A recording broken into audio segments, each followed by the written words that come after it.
Clasa a treia E nu mai are răbdare, dar se pare că avem o domnișoară care vrea să ia medalii.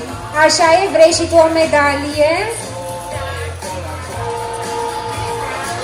Cum te cheamă? Cum te cheamă?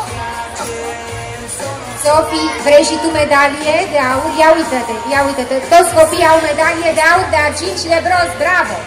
Clasa a treia E, condusă de doamna profesor învățământ primar, Petria Maria.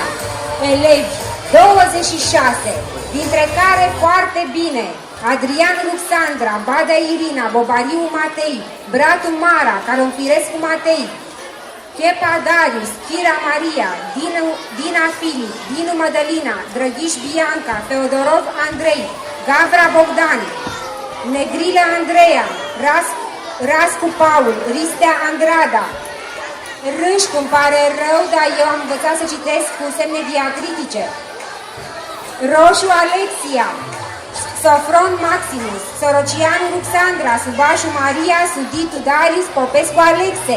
Iar foarte bine la limbă și comunicare Căpățâna Andrei, la matematică și științe Alexandru Maria, la limbă și comunicare Manea Maria, Ochian Francesca. La arte, Ristea Andrada și Socol Alexia. Felicitări, dragii noștri, se poate mai mult!